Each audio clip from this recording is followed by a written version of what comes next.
Armstrong, Jean.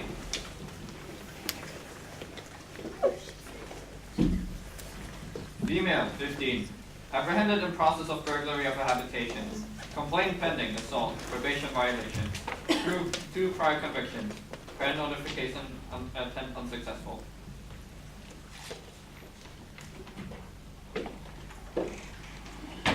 Collins, Margaret, also known as Sunny. Female, 16. Investigation of aggravated assault and unlawful flight to avoid prosecution. Action pending, verified information. Woodson PD.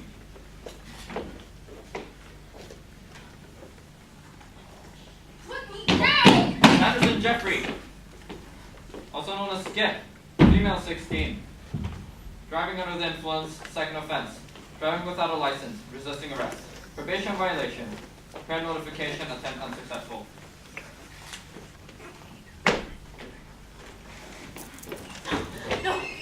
Miller, Carrie. Female, 16. Leaving the scene of an accident, hit and run. Parents notified.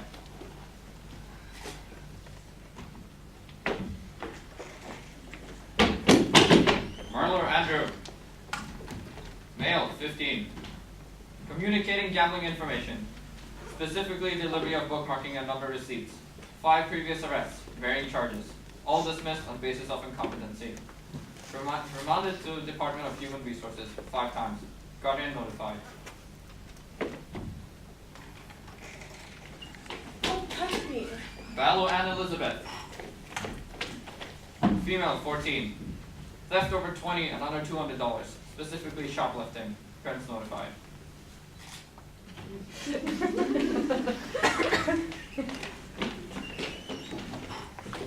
Doe Jane. Arrest number 773. Approximate age 13. Investigation of runaway. Resisting arrest. Refuses to give name, address, parents' name, or location. Department of Human Resources notified. Parents unknown.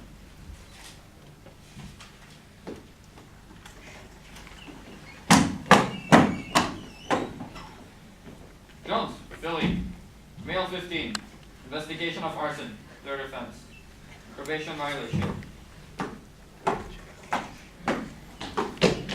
Grimes, Leah. Female, 15. Kidnapping. Parents notified.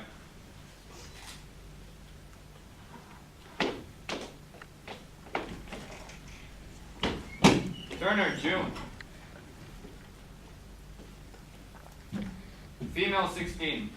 Criminal homicide. 1st offense.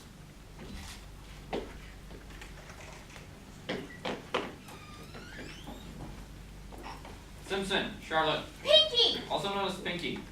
Alias Charlotte Singleton, C.J. Simpkins. Female, 16. Delivery of a controlled substance. Possession of a controlled substance. Carrying a prohibited weapon. Unlawful flight to avoid prosecution. Resisting arrest. Probation violation. 5 prior convictions. Parents refused to appear. Probation officer notified.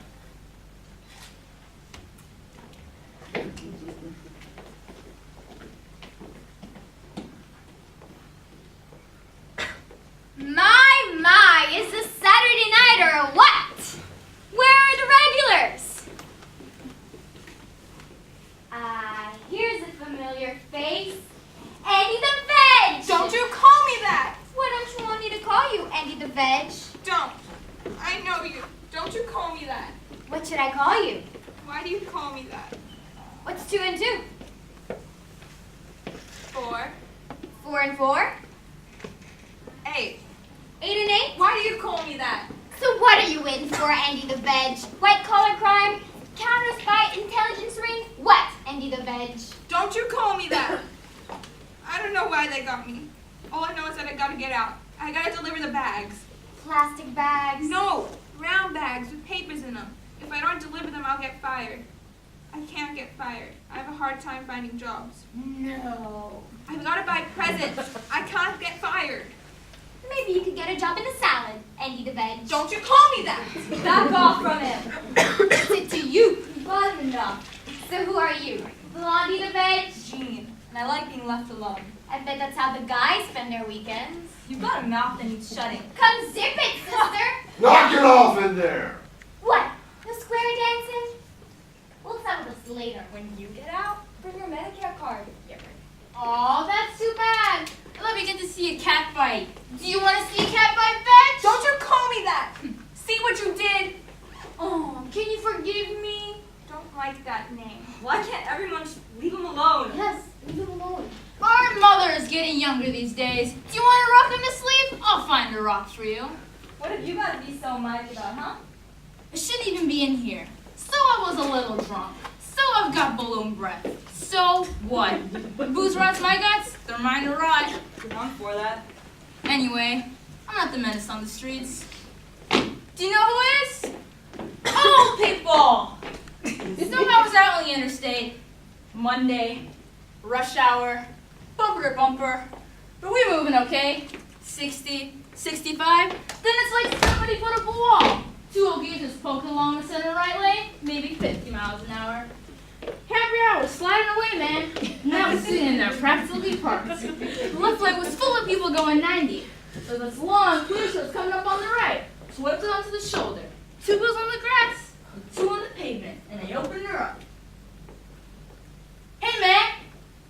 Weren't you paying attention? Anyway, Sammy's run along with me that day. He's always been a real old lady about my driving. So I figured, here was my chance. I headed straight for that pole. Thought Sammy was gonna come through the back window. Anyway, Sammy being girl as usual, he was like, "Get back on the road, man." I was maybe 10 feet from the pole when I cut back to the highway. Couldn't have missed it by a foot. Sammy just fell over. Great joke. Almost kill yourself and your friend. Never even come close. I can tell how far something's in front of a car no matter how fast I'm going. And I can judge even better after I've had a few drinks. Really better. Stinking thinking. What? My brother's an alcoholic. Took him to AA after his third fall. They call that stinking thinking. Who are you calling an alcoholic? Drunks rationalize everything. It's okay. I'm coming on my little buzz every second. But how about you? You don't think I see the signs coming on? The eyes turning around. The moves. I'm getting better every second. But how about you? How about her? Maybe some of the others too. I haven't made a comprehensive junkie count yet. Shut up! Yeah, I'm getting better every second. How about you? You want to go? You want to go? Bring it. Yo, dude, you're my personal space. Back off. Leave me alone. What's wrong with everyone here? Can you move?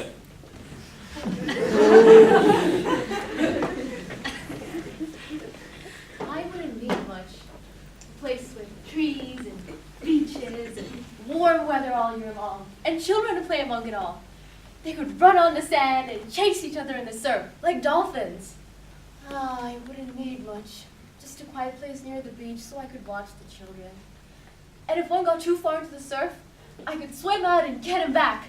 Or if the weather got too bad, I could shout out to them, I'll run into their huts and cuddle with their families until the storm passed. I wouldn't need much. I'd stay there forever. Or until machines started coming in. Machines are the evil in us. They look for something to kill. Like I killed. Don't think about it, Carrie. He isn't dead. Oh, but what else can I think about? Every night for the rest of my life, I'll see that blonde hair and striped shirt. I'll see her for that split second before I crushed it under the machine. Before I drove so far and so fast that it didn't ever happen. And I'll see the red, and the water in the mother's eyes, and the wheeling bed, and the door swinging closed. Redder, and more horrible than if I'd really seen it. And then I'll see it all over. And then I'll open my eyes now. And I'll try not to scream because my throat already hurts so much. But I'll scream anyway. And it won't even dry up a single drop of the red. So I'll try and keep my eyes open, but they'll sink and I'll see it all over. I hope I don't have many nights. Hey! Hey, you in the corner! Are you ready to talk? No? Okay, you're just making it tough on yourself. Keep it up, kid. Don't say anything and they won't pin anything with you. Or they can stick you with everything. You don't have to do anything. You just have to be there when something happens. Yeah, officer. 7 people just walked in front of my machine gun. You don't have to do anything. Can she hear me? They don't listen. Nobody believes anybody here anyways. Don't find your lunch meat, and I'll live alone. We've been smoking. A bunch of us. Just sitting around listening to some music, and it got to where everything became funny. We smoked some more and it got funnier and funnier. Then it just dropped. I was so bored I could have eaten the walls to get out of that place. So Hank says, let's go get some beer. I knew I didn't want any, but it was better than staying. We pulled up at the Packmont, and the guy that works there was playing some video game when we came in. He didn't even look up. He just kept moving his shoulders like guys do when they're destroying the universe on those things. We grabbed 2 six-packs out of the cooler, and Hank started bugging the guy to wait on us, but he kept saying, just a second, just a second. Like he was going for the Guinness Book or something. Well, Hank was pretty far gone by then, and he kicked out the plug. The guy came unplugged. He threw Hank up against the wall and started beating on him. The next thing I knew, Hank had a knife. It was in his pocket, or he grabbed it off the rack, but he shoved it right in that guy's face. The guy was screaming and shaking at Hank, but he didn't hear it. Then Hank grabbed the can and he hit the guy on the head. He dropped. He wasn't moving. Hank stood there watching, just moving his head from side to side. Just moving his head. Then he threw the can down and he grabbed me and shoved me into the car. On the way out of the lot, we sideswiped the car that was pulling in, and I could tell some kids from the party. Hank saw them too, and he started twitching like he was having some kind of fit. Don't know who did. I didn't do anything. You were with him, weren't you? I didn't know what to do. I was too afraid to cross him. We stayed on the back streets to avoid the interstate. Hank told me that once we get into the city, we'd just blend in with the crowd. Well, we got into the city about summers, and Hank got even crazier. His eyes kept darting everywhere, and he started twitching again. He saw a cop car parked by the curb, and he just went nuts. He took off at about 80 miles per hour. That cop car wasn't even looking at him, you know. But as soon as that cop saw Hank take off, that cop car called in all the rest of the cops in the world. We were running lights and taking corners at 50 miles per hour, and I fell down on the floorboards and I kept screaming, Hank, stop! Please, stop! But he wouldn't. We sheared off the lamppost and went right down an alley. Hank thought he could make it between the truck and the wall, but at the last second he panicked and he tried to stop. But he couldn't. The car skidded sideways into the truck. Hank said first. I guess I blacked out because all I saw in front of me was red. When I woke up, I looked over and I saw Hank's head bent over the steering wheel with blood dripping out of the corner of his eye. They told me Hank would be okay, you know. They told me he'd be fine, but I don't know. I don't know. Ann Ballew, Am I getting out? your lawyer. This one. Oh, no need to get so touchy. Hello, I'm Jonathan Sims. Your father contacted me. Lawyer? I don't need a lawyer. It's going to be fixed. It's not that simple anymore. Stores and prosecuting it is a matter of policy. They don't put this in the newspapers, do they? No. If I got back to school, I don't know what I'd do. I possibly couldn't face that. Tell me what happened. I pleaded with Mother for those clothes, but she wouldn't listen, so there was no other way. We have a charge account at the store, so I figured even if I stole an item or two, they wouldn't make a fuss and just put it on that. I took 2 outfits into the dressing room. I put my own clothes on top of one outfit and laid the other one while the clerk was on the counter while the clerk was busy. But when she caught up, she could see the rest of the things under my clothes. And then they just called the police after that. They called the police after and told them who I was. Surely Daddy can do something. We'll do the best we can and emphasize first offense. Can you go home now? Not yet. The processing isn't finished yet. And when will that be? It's crowded downstairs. They could take most of the night. Guard! Don't discuss this case with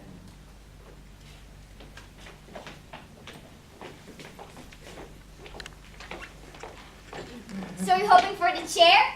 Or are they gonna give you the lethal injection? Why is everyone your personal target? Because everybody else deserves it.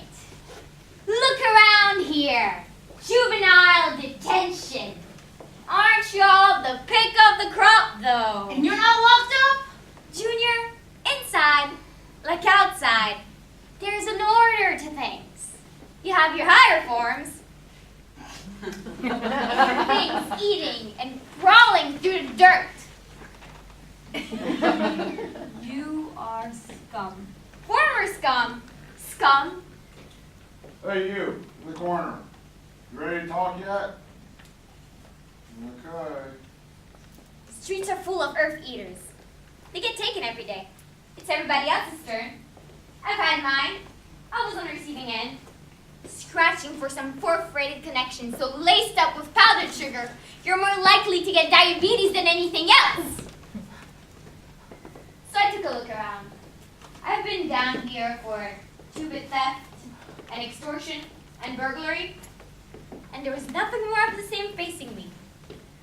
So I figured if I was gonna take the fall, might as well be worth it. So I moved to management. Those empty eye sockets would come to me on my terms. Anything that I wanted, they come through with it. And I'd be raking out the best stuff, no charge. If one cut me or wanted to cross me with somebody else, they might not get their stuff for a while. Or I'd cut it way down. You ought to see it. The look of panic on their face when they come back and say it wasn't enough. What are they gonna do if they catch you at it? Call the cops? If one kicks you, you just back off and say, hey, mistakes happen. Here's some better. On the house. And you slip them with something 3 times the strength. Or with a little bit more strychnine added to it. You won't get that problem again. Word hits fast when someone comes up gagging. Maybe business slacks off for a day or two. But the pain comes back, and the smiling jerks come knocking on your door, just like you were their guardian angel, and their candy store all rolled up into one. Once a junkie? Nah, I don't do that stuff anymore. Maybe once in a while, rarely. They could keep me here for a week, 2 even, no sweating. How are you feeling, scum?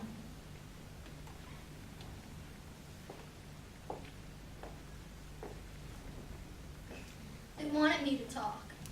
Well, they can hang it out until it rots. I've done my talking, and I've done my listening too. I've heard enough footsteps in the night, my old lady sneaking in the front door, my old man sneaking out the back. I mean, who are they sneaking from? None of them could have cared less.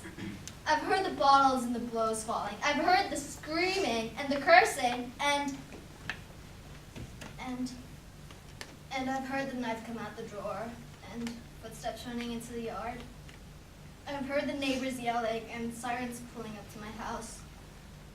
I've heard the lies to cover up the horror. I've heard the cops pull away and fists start again. So I don't listen anymore, and I don't talk. By now, there's nothing left to say.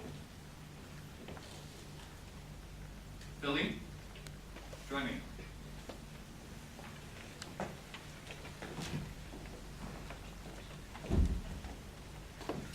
I'm a psychiatrist. Just speak freely. The darkness frightens me. I hate it. It makes me want to curl up and cover myself with something. So, the darkness frightens you. And draws me too. I spread the gasoline near inside walls or by clothes or drapes. Then I take out the matches. The store-bought disposal lighters, they're no good. I once heard about a guy who tried to torch a building and exploded and blew his face off.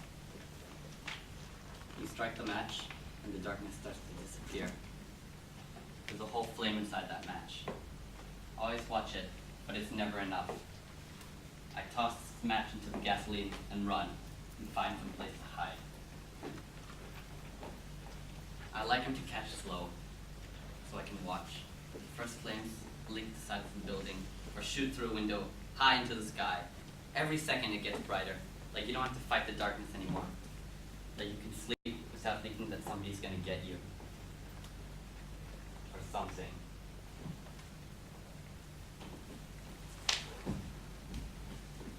Have you ever seen a really big fire? It's like noon that you made for yourself. I stare into the flames so hard, I can almost see myself staring back out, beckoning to myself, inviting myself into the deepest, warmest part. It's right in there and never gets dark. Never. They never called me enough.